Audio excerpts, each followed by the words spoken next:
नमस्कार छात्रों, आज हम कक्षा 10 के हिंदी व्याकरण का चैप्टर वाच्य के बारे में अध्ययन करेंगे। यह बोर्ड एग्जाम में 4 अंक का आता है। तो देखते हैं वाच्य। वाच्य का शाब्दिक अर्थ। वाच्य का शाब्दिक अर्थ क्या है? बोलने का विषय। क्या है? बोलने का विषय। वाक्य द्वारा यह ज्ञात होता है कि क्रिया, कर्ता, कर्म या भाव किसके अनुरूप है, अर्थात जिसके भी अनुरूप होगी वह वाच्य वही होगा। ठीक है। यह सभी क्रिया के विकार तत्व हैं। विकार तत्व कौन कौन से हैं? कर्ता है, कर्म है और भाव है। ये तीनों क्या है? क्रिया के विकार तत्व हैं, अर्थात इनमें परिवर्तन हो जाता है। ठीक है। बात करते हैं वाच्य की परिभाषा की। तो क्रिया का वह रूप जिससे पता चलता हो कि वाक्य में कर्ता, कर्म या भाव में से किसकी प्रधानता है, वाच्य कहलाता है। वाच्य किसे कहते हैं? क्रिया का वह रूप जिससे पता चलता हो कि वाक्य में कर्ता, कर्म या भाव में से किसकी प्रधानता है, वाच्य कहलाता है। उदाहरण के तौर पे हम लेते हैं राम पुस्तक पढ़ता है। अब ये पुस्तक पढ़ता है क्रिया है हमारी, तो ये किसके अकॉर्डिंग है?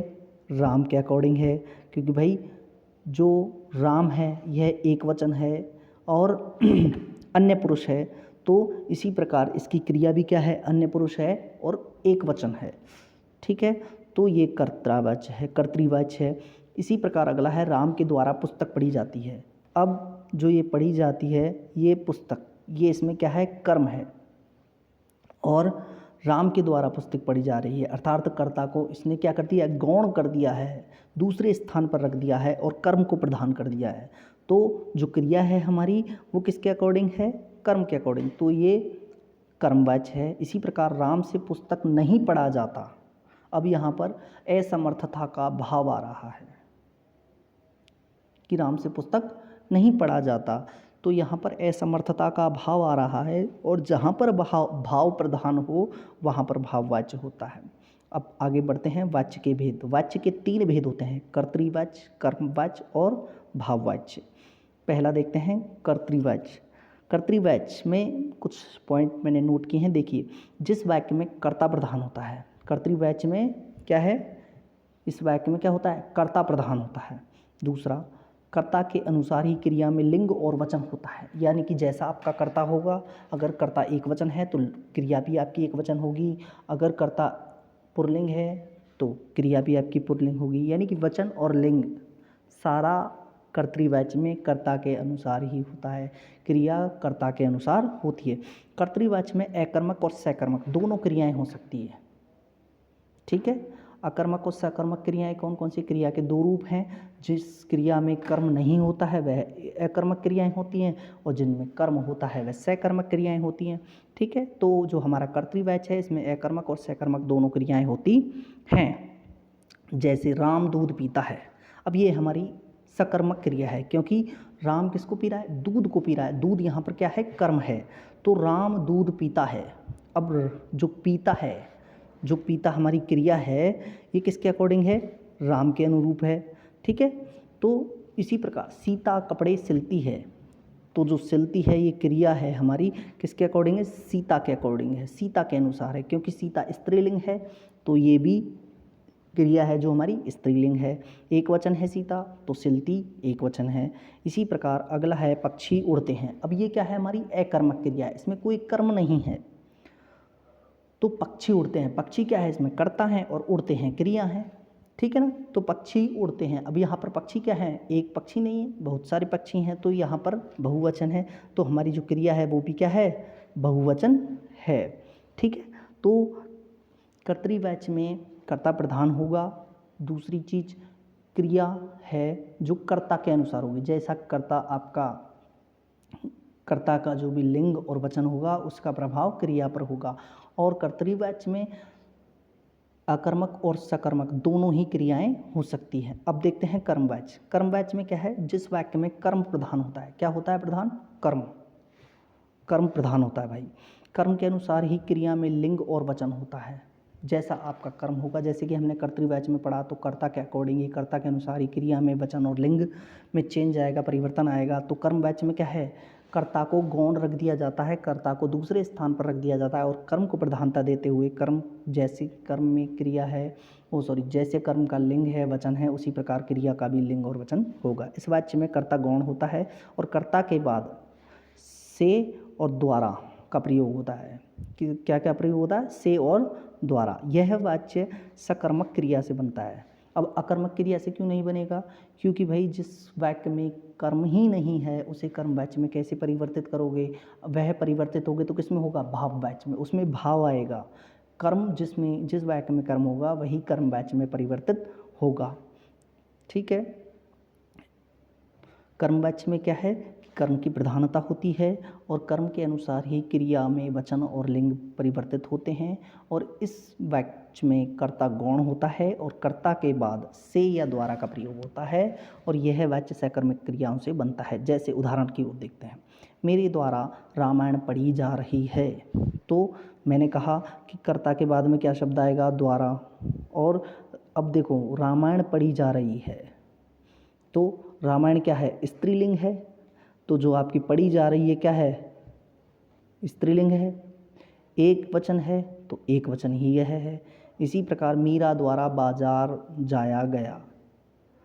मीरा द्वारा, अब मीरा क्या है? यहाँ पर कर्ता है लेकिन कर्ता को क्या कर दिया? गौण कर दिया है। मीरा द्वारा शब्द से जोड़ दिया है।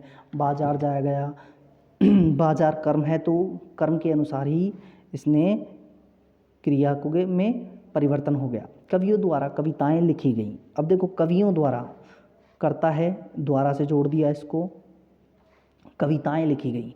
अब कविताएं कर्म है और लिखी गई क्या है? हमारी क्रिया है। तो कविताएं लिखी गई तो कविताएं हैं जो स्त्रीलिंग है तो हमारी जो क्रिया है वो भी क्या है? स्त्रीलिंग है। ठीक है ना? तो इस प्रकार कर्म वाच्य में क्या होता है कि भाई कर्म की प्रधानता होती है। कर्म जैसा होगा उसी प्रकार कर्म का वचन और लिंग जो होगा वही क्रिया का वचन और लिंग हो जाएगा और कर्ता को गौण में रखा जाएगा और कर्ता को से और द्वारा के द्वारा जोड़ा जाएगा। यह वाच्य सकर्मक क्रियाओं से बनता है। अगला देखते हैं भाव वाच्य। भाव वाच्य क्या है? जिस वाच्य में क्रिया पर कर्ता और कर्म के लिंग और वचन का कोई प्रभाव नहीं रहता वहाँ भाव वाच्य होता है। कर्ता और क्रिया के कर्ता और कर्म के लिंग वचन का कोई भी प्रभाव नहीं रहता वहाँ भाववाच्य होता है। ऐसे वाक्यों में क्रिया सदैव एक वचन, पुल्लिंग, अकर्मक और अन्य पुरुष में रहती है। अब जो ऐसे वाक्य होते हैं भाववाच्य उनमें क्या रहती है? क्रिया हमेशा एक वचन में रहती है, बहुवचन में नहीं रहेगी, एक वचन में रहती है, ध्यान रखना। पुल्लिंग होती है क्रिया, स्त्रीलिंग नहीं होगी। अकर्मक होगी। अकर्मक क्यों होगी? क्योंकि यदि कर्म होगा तो वो कर्म वाच्य में परिवर्तन हो जाएगा तो अकर्मक होती है और अन्य पुरुष में रहती है। ठीक है। तो इनमें क्रियाएं क्या रहती है? जैसे कि हमने पढ़ा कर्तृवाच्य में क्रिया कर्ता के अकॉर्डिंग है, कर्म में कर्म के अनुसार है। भाववाच्य में क्या होती है? एक वचन रहेगी क्रिया, हमेशा पुल्लिंग रहेगी, अकर्मक रहेगी और अन्य पुरुष में रहेगी। ठीक है। अगला भाववाच्य का प्रयोग विवशता और असमर्थता प्रकट करने के लिए होता है। ये विशेष ध्यान दो कि भाववाच्य का जो प्रयोग होता है वो विवशता और असमर्थता यानी कि किसी चीज़ को न करने का भाव उसके लिए होता है। जैसे मोहन से टहला नहीं जाता। भाई मोहन के से टहला नहीं जाता। क्यों नहीं टहला जाता? कोई ना कोई उसकी व्यवस्था होगी, समस्या होगी, उसे असमर्थता होगी। धूप में चला नहीं जाता।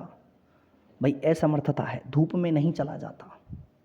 कोई ना कोई व्यवस्था है, या तो आप ज़्यादा परेशान हो, पैरों में दुख है, इस वजह से आपसे धूप में नहीं। मुझसे उठा नहीं जाता, मैं बहुत थक गया हूँ, मुझसे उठा नहीं जाता। व्यवस्था है, असमर्थता है।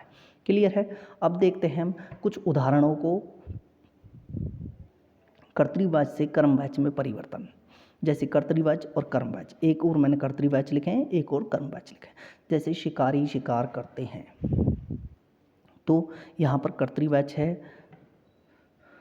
अगर कर्मवाच्य में परिवर्तन करेंगे तो जो शिकारी करता है उसको से और द्वारा से जोड़ देंगे। तो मैंने जोड़ दिया शिकारियों द्वारा शिकार किया जाता है। अब जो शिकार है क्या है? एक वचन है। भाई जो ये शिकार है एक वचन है तो इसको हमने क्या किया जाता है, जो क्रिया है उसको भी एक वचन कर दिया। तो शिकारियों द्वारा शिकार किया जाता है। जैसे मैंने पत्र लिखा तो मुझसे पत्र लिखा गया या मेरे द्वारा पत्र लिखा गया। इसी प्रकार तीसरा है भगवान हमारी रक्षा करते हैं। भगवान द्वारा हमारी रक्षा की जाती है। अब देखो द्वारा और से जुड़ा हुआ है, ठीक है ना। देव पुस्तक पढ़ता है, देव द्वारा पुस्तक पढ़ी जाती है। अब देखो यहाँ पर क्या है, पढ़ी जाती है, ये स्त्रीलिंग है, तो पुस्तक क्या है, स्त्रीलिंग है। तो इस वजह से हमारी जो क्रिया है वो भी स्त्रीलिंग में हो गई, क्योंकि कर्म प्रधान है, कर्मवाच्य। तो जैसा कर्म था हमारा उसी प्रकार हमारी क्रिया हो गई। चित्रकार चित्र बनाता है, चित्रकार द्वारा चित्र बनाया जाता है, ठीक है।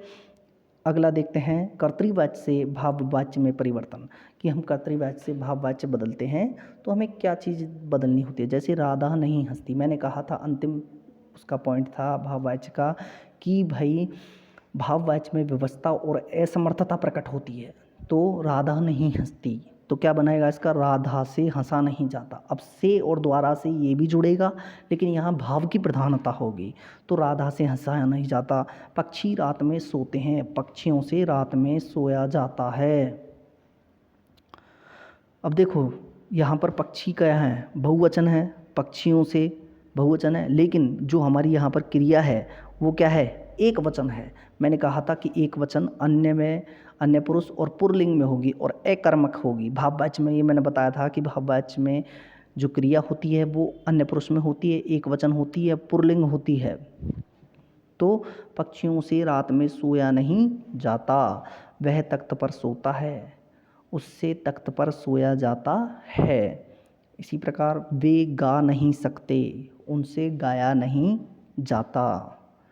गर्मियों में लोग खूब नहाते हैं, गर्मियों में लोग खूब नहाते हैं, तो गर्मियों में लोगों से खूब नहाया जाता है। अब देखो असमर्थता और व्यवस्था अधिकांशतः है, लेकिन हम ये नहीं कह सकते कि सभी वाक्यों में असमर्थता और व्यवस्था ही प्रेजेंट होगी या प्रस्तुत होगी, ठीक है। जैसे गर्मियों में लोग खूब नहाते हैं, तो गर्मियों में लोगों से खूब नहाया जाता है, लोगों द्वारा खूब नहाया जाता है, ठीक है। तो इस प्रकार वाच्य आपके क्लियर होते हैं। अगर वाच्य संबंधित कोई भी समस्या है तो कमेंट में ज़रूर बताएं। अगर वीडियो अच्छी लगी हो तो लाइक शेयर एंड सब्सक्राइब।